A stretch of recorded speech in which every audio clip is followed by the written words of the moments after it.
അസ്സലാമു അലൈക്കും. പുതിയൊരു വീഡിയോയിലേക്ക് എല്ലാവർക്കും സ്വാഗതം. അപ്പോൾ വ്യാഴാഴ്ചത്തെ കുറച്ച് ഓർഡറും കാര്യങ്ങളും തിരക്കുകളും ഒക്കെ ഒന്ന് കണ്ടാലോ. അപ്പോൾ രാവിലെ തന്നെ നമുക്ക് സ്റ്റാർട്ട് ചെയ്യാം. ചായയൊക്കെ കുടിച്ചിട്ട് ചായയും നല്ല മുട്ട ബുൾസയുണ്ട്.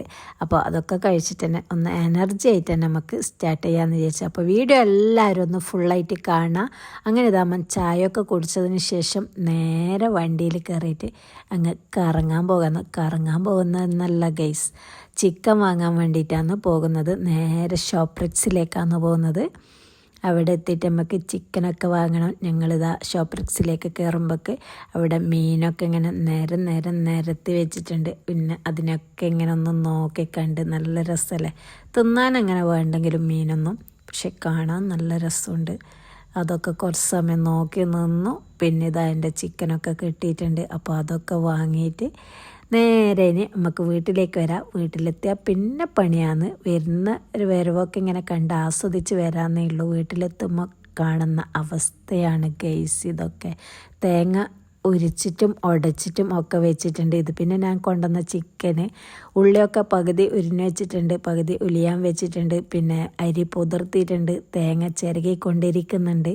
അങ്ങനെ തകൃതിയായ പണികളാണ്. ഒരു മിനിറ്റ് നിൽക്കാൻ എനിക്ക് സമയമില്ല. വൈകുന്നേരം 4 മണിയാകുമ്പം കൊടുക്കാനുള്ള ഓർഡറുണ്ട്. പിന്നെ വൈകുന്നേരം 7 മണിക്ക് കൊടുക്കാനുള്ള ഓർഡറുണ്ട്. നെയ്പ്പത്തിലും ചിക്കൻ വറുത്തതാണ് ഓർഡർ. അപ്പോൾ ഞാൻ വിചാരിച്ചു വേഗം ചോറൊക്കെ ഉണ്ടാക്കിയിട്ട് തന്നെ നമ്മുടെ പണിക്ക് കീയാണ്. അങ്ങനെ കയ്യിൽ കിട്ടിയ കുറച്ച് പച്ചക്കറികളൊക്കെ മുറിച്ചിട്ട് അതൊന്ന് കുക്കറിൽ വേവിക്കാൻ വെച്ചിട്ടുണ്ട്. അരി അവിടെ അടുപ്പത്ത് ഇട്ടിട്ടുണ്ട് വേവാൻ വേണ്ടിയിട്ട്. അങ്ങനെ അതിനൊക്കെ ശേഷം ഇതാ ചിക്കന് കഴുകാൻ വേണ്ടിയിട്ട് ഇട്ട് കൊടുക്കുന്നുണ്ട്. അനിയത്തിയാണ് ചിക്കനൊക്കെ കഴുകുന്നത്. ഞാൻ പിന്നെ വീഡിയോ എടുക്കാൻ വേണ്ടി ജസ്റ്റ് ഇട്ട് പിന്നെ ഇതാ കയ്പ്പൊക്കെ മുറിച്ചിട്ട് പച്ചമുളക്, തക്കാളി, ഉള്ളി ഇതൊക്കെ ഇട്ടിട്ട് ഉപ്പും കൂടി ഇട്ടിട്ട് നല്ല പോലെ ഒന്ന് ഇളക്കിയിട്ട് ചെറിയ തീയിൽ അതും അവിടെ വേവിക്കാൻ വെച്ചിട്ടുണ്ട്. അപ്പോഴേക്ക് നമ്മുടെ കുക്കറിലുള്ള പച്ചക്കറി ഒരു വിസിലടിച്ചിട്ടുണ്ട്. പിന്നെ അതിലേക്ക് ഞാനിതാ വെളിച്ചെണ്ണ ഒഴിച്ചതിന് ശേഷം അതിലേക്ക് കടുവിട്ട് പൊട്ടിച്ച് പിന്നെ വറ്റൽമുളകും കറിവേപ്പിലയും ഇട്ടിട്ട് പിന്നെ വേവിച്ച് വെച്ച പച്ചക്കറികളും കൂടി ഇട്ട് കൊടുത്തിട്ടുണ്ട്. പിന്നെ അതിലേക്ക് തേങ്ങയും ജീരകവും ഒക്കെ ഒതുക്കിയതും കൂടി അതിലേക്ക് ഇട്ട് കൊടുത്തിട്ടുണ്ട്. പിന്നെ കുറച്ച് തൈരും കൂടി ചേർത്തിട്ട് നമ്മുടെ അവിയൽ റെഡിയായി. അപ്പോൾ നിങ്ങൾ പറയും ഇങ്ങനെയൊന്നല്ല അവിയൽ ഉണ്ടാക്കലെന്ന്. ഞാനൊരു തട്ടിക്കോട്ട് അവിയൽ ഉണ്ടാക്കിയതാണ്. നല്ല അടിപൊളിയായിട്ട് പെർഫെക്റ്റ് ആയിട്ടൊന്നും ഉണ്ടാക്കിയതൊന്നുമല്ല. അപ്പോൾ അതിനെ അവിയലെന്നൊക്കെ നമുക്ക് വിളിക്കാം. അതിൻ്റെ ഇടയിൽ ഇതാ കൈപ്പക്ക വറവിലേക്ക് ഞാൻ കുറച്ച് വെളിച്ചെണ്ണയൊക്കെ ഒഴിച്ചു കൊടുത്തിട്ടുണ്ട്.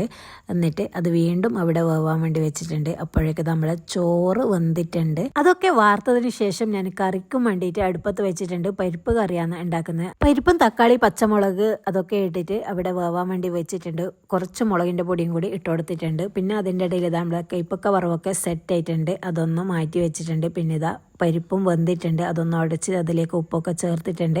പിന്നെ ഇതാ ഒരു പാത്രം അടുപ്പത്ത് വെച്ച് അതിലേക്ക് വെളിച്ചെണ്ണ ഒഴിച്ച് കടുവിട്ട് പൊട്ടിച്ച് പിന്നെ ജീരകവും ഉലുവയും കൂടി ഇട്ടിട്ടുണ്ട്. പിന്നെ ഇതാ വെളുത്തുള്ളിയും കൂടി ഇട്ട് നല്ല പോലെ ഒന്ന് വഴറ്റിയതിന് ശേഷം അതിലേക്ക് കറിവേപ്പില കൂടി ഇട്ടിട്ടുണ്ട്. പിന്നെ ഒരു സ്പൂണ് സാമ്പാർ പൊടി കൂടി ഇട്ടിട്ട് നല്ല പോലെ ഒന്ന് ഇളക്കിയതിന് ശേഷം നമ്മുടെ കറിയിലേക്ക് ഒഴിച്ചു കൊടുത്താൽ സാമ്പാറല്ല പരിപ്പ് കറി റെഡി ആയിട്ടുണ്ട്. അപ്പോൾ ഇങ്ങനെയും പരിപ്പ് കറി ഉണ്ടാക്കാം. എല്ലാവരും ഒന്ന് ഉണ്ടാക്കി നോക്കിക്കോ, അടിപൊളി ടേസ്റ്റാണ്. അങ്ങനെ കറിയും റെഡിയായി. ഉച്ചക്കത്തെ ഫുഡൊക്കെ റെഡി ആയിട്ടുണ്ട്. ഇനി ഒന്ന് പപ്പടം കൂടി പൊരിക്കണം. അതിൻ്റെ ഇടയിൽ ഇതാ ആങ്ങളയും കൂടെ കൂടിയിട്ടുണ്ട് ഉള്ളി മുറിക്കാൻ വേണ്ടിയിട്ട്. ആങ്ങളയും കെട്ടിയാനൊക്കെ ഉള്ളി മുറിക്കുകയായിരുന്നു. പിന്നെ ഞാനിതാ പച്ചരിയൊക്കെ കഴുകി വൃത്തിയാക്കി വെച്ച് പിന്നെ വേഗം സമയം ഒരു 2 മണിയൊക്കെ ആയിട്ടുണ്ട്. അപ്പോൾ പിന്നെ വേഗം പുറത്തേക്ക് പോയിട്ടുണ്ട് കറി ഉണ്ടാക്കാമെന്ന് വിചാരിച്ചിട്ട്. ഇതാ പാത്രം അടുപ്പത്ത് വെച്ചിട്ടുണ്ട്. അതിലേക്ക് ആവശ്യത്തിനുള്ള എണ്ണ ഒഴിച്ചു കൊടുത്തതിന് ശേഷം ഇഞ്ചി, പച്ചമുളക്, വെളുത്തുള്ളി അതൊക്കെ നല്ല പോലെ ഒന്നായിട്ട് വഴറ്റിയെടുത്തിട്ടുണ്ട്. അതിനുശേഷം 3.5 കിലോ ഉള്ളി ചെറുതായി എന്നത് അതിലേക്ക് ഇട്ട് കൊടുത്തിട്ട് നല്ല പോലെ ഒന്ന് വഴറ്റി കൊടുക്കുന്നുണ്ട്. അതിലേക്ക് ആവശ്യത്തിനുള്ള ഉപ്പ് കൂടി ഇട്ട് കൊടുക്കുന്നുണ്ട്. എന്നിട്ട് നല്ല പോലെ ഒന്ന് വഴഞ്ഞു വന്നതിന് ശേഷം അതിലേക്ക് 1.5 കിലോ തക്കാളി കൂടി ചേർത്തിട്ട് നല്ല പോലെ ഒന്ന് ഇളക്കി കൊടുക്കുന്നുണ്ട്. അതിനുശേഷം അതിലേക്ക് 100 ഗ്രാം മുളക് പൊടിയും 100 ഗ്രാം മല്ലിപ്പൊടിയും 3 സ്പൂൺ മഞ്ഞൾപ്പൊടിയും കുറച്ച് ചിക്കൻ മസാലയും കൂടെ ചേർത്ത് കൊടുത്തിട്ടുണ്ട്. എന്നിട്ട് എല്ലാം കൂടി നല്ല പോലെ ഒന്ന് ഇളക്കി അതിൻ്റെ പച്ചമണം മാറുന്നത് വരെ ഒന്ന് വഴറ്റി കൊടുക്കുക. എനിക്ക് ഇളക്കാൻ പറ്റാത്തതുണ്ട്, അതും നമ്മുടെ കെട്ടിയോനെ തന്നെ ഏൽപ്പിച്ചിട്ടുണ്ട്. അങ്ങനെ ഇതാ അടിപൊളിയായിട്ട് ഒന്ന് ഇളക്കി കൊടുക്കുന്നുണ്ട്. അതിൻ്റെ ഇടയിൽ ഞാനൊരു 4 സ്പൂൺ കുരുമുളക് പൊടിയും കൂടി ഇട്ട് കൊടുത്തിട്ടുണ്ട്. അതൊക്കെ നല്ല പോലെ ഒന്ന് വഴഞ്ഞു വന്നതിന് ശേഷം അതിലേക്ക് കഴുകി വൃത്തിയാക്കി വെച്ച ചിക്കൻ കൂടി ഇട്ടിട്ട് അതും നല്ല പോലെ ഒന്ന് ഇളക്കി എടുക്കുന്നുണ്ട്. 6 ചിക്കനാണ് എടുത്തിട്ടുള്ളത്. അത് ചില്ലി പീസാണ് ഉണ്ടാക്കിയത്. അപ്പോൾ അത്യാവശ്യം വലിപ്പമുണ്ട്, നല്ലോണം ചെറുതല്ല. അങ്ങനെ അത് വേവാൻ വേണ്ടിയിട്ട് അവിടെ വെച്ചിട്ടുണ്ട്. പിന്നെ ഇതാ അരി റെഡിയാക്കി എടുക്കണം നെയ്പ്പത്തലിന് വേണ്ടിയിട്ടില്ലേ. അതിനിതാ 2 കിലോ പച്ചരി കുതിർത്തി വെച്ചത് നല്ല പോലെ കഴുകിയെടുത്തതിന് ശേഷം അത് ഇട്ട് കൊടുത്തിട്ടുണ്ട്. പിന്നെ 1.5 കിലോ ഉള്ളി കൂടി അതിൽ ചേർത്തിട്ടുണ്ട്.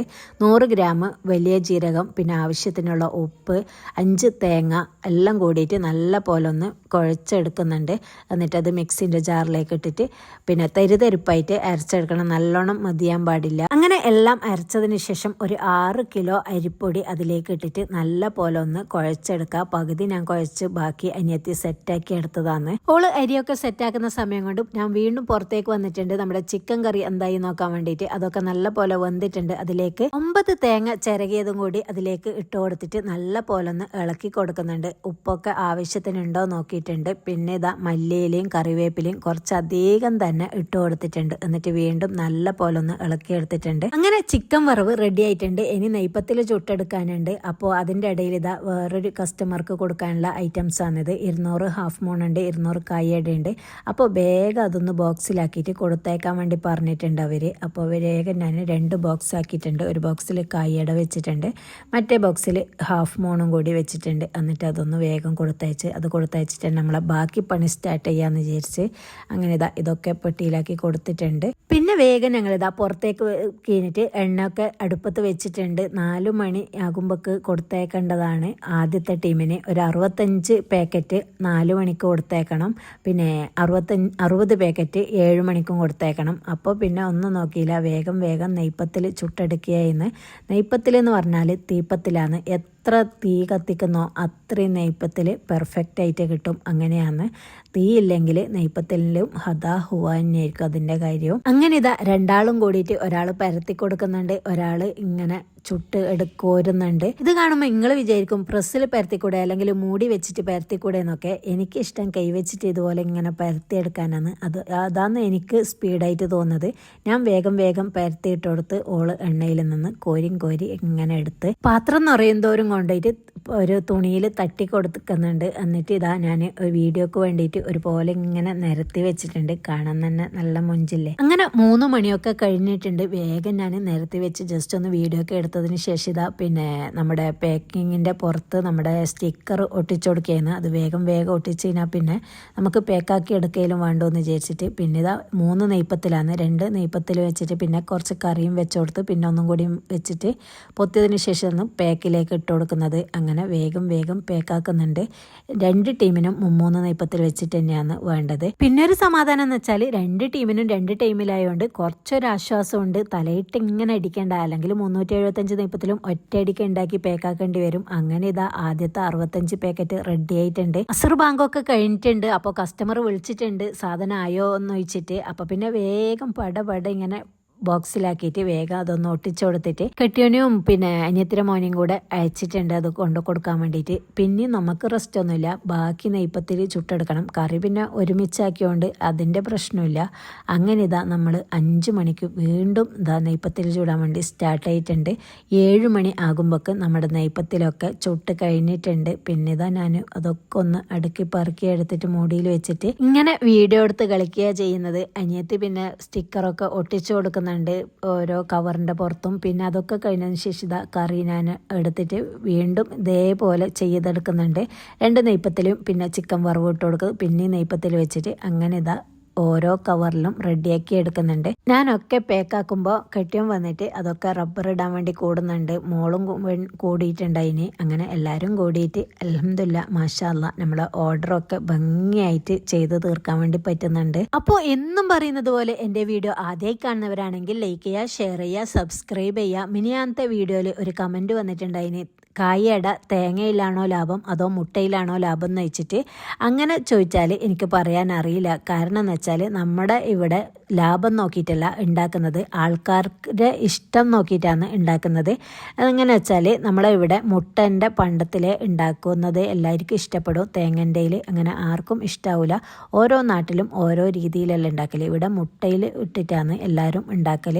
അപ്പോൾ ആ വിധത്തിൽ ഉണ്ടാക്കി സെയിൽ ചെയ്താലേ ഞങ്ങൾക്ക് കച്ചവടം നടക്കും. അപ്പോൾ പിന്നെ നമ്മ ലാഭമൊന്നും അവിടെ നോക്കാറില്ല. നിങ്ങളെ നാട്ടിൽ ഏത് രീതിയിലാണ് ഉണ്ടാക്കലെന്ന് വെച്ചാൽ ആ രീതി നിങ്ങൾക്ക് തിരഞ്ഞെടുക്കാം. ലാഭവും നഷ്ടവും നോക്കിയാൽ തേങ്ങ തന്നെയായിരിക്കും ലാഭം. മുട്ട നഷ്ടം എന്ന് പറയാനൊന്നുമില്ല, എന്നാലും ഒപ്പിക്കാം. അപ്പോൾ നിങ്ങളെ ഡൗട്ട് ക്ലിയർ ആയി എന്ന് വിചാരിക്കുന്നു. അങ്ങനെ ഇതാ നമ്മുടെ പാക്കിങ്ങിൻ്റെ ഇടയിൽ കറണ്ട് പോയിട്ടുണ്ട്. അപ്പോൾ കാണുന്ന വ്യൂ ആണിത്.